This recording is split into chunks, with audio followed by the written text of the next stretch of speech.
छत्रपती संभाजीनगर शहरातील रामनगर परिसरातील पूर्व प्रकाशनगर येथे महावितरणच्या कारभाराविरोधात नागरिकांनी तीव्र नाराजी व्यक्त केली आहे। नवीन वीज मीटर बसवण्याच्या प्रक्रियेदरम्यान महावितरणने अनेक घरातील जुने मीटर काढून घेतले असून तब्बल 1 महिना उलटूनही अद्यापर्यंत नवीन मीटर बसवण्यात आले नाही। त्यामुळे नागरिक संतप्त झाल्याचे बघायला मिळत आहे।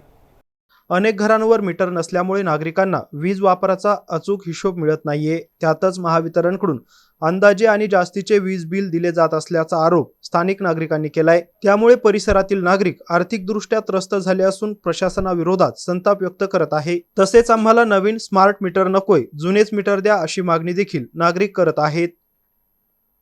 1 महिन्यापासून मीटर काढून नेलं त्यांनी आणि लगेच त्याचं वय ताबडतोब बदलून दुपारपर्यंत आजपर्यंत आले नाही। 4 पट बिल मारून दिलं आणखी डबल। आता नेमकं काय मागणी काय? हे मीटर आपलं जुनच पाहिजे, नवीन मीटर बसायचं पण नवीन मीटर पाहिजे नाही आपल्याला, नवीन जुनच मीटर पाहिजे। 4 पट बिल आलं आता। आपले जुने जे मीटर आहे ते 1 महिन्यापूर्वी त्यांनी नेले होते।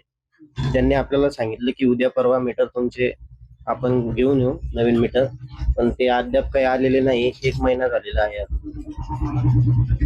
बिल कसं येतं तुम्हाला? बिल आपलं मार्च महिन्याचं जे बिल होतं त्याच्यापेक्षा 2 ते 3 पट वाढून आलेलं आहे अंदाजे।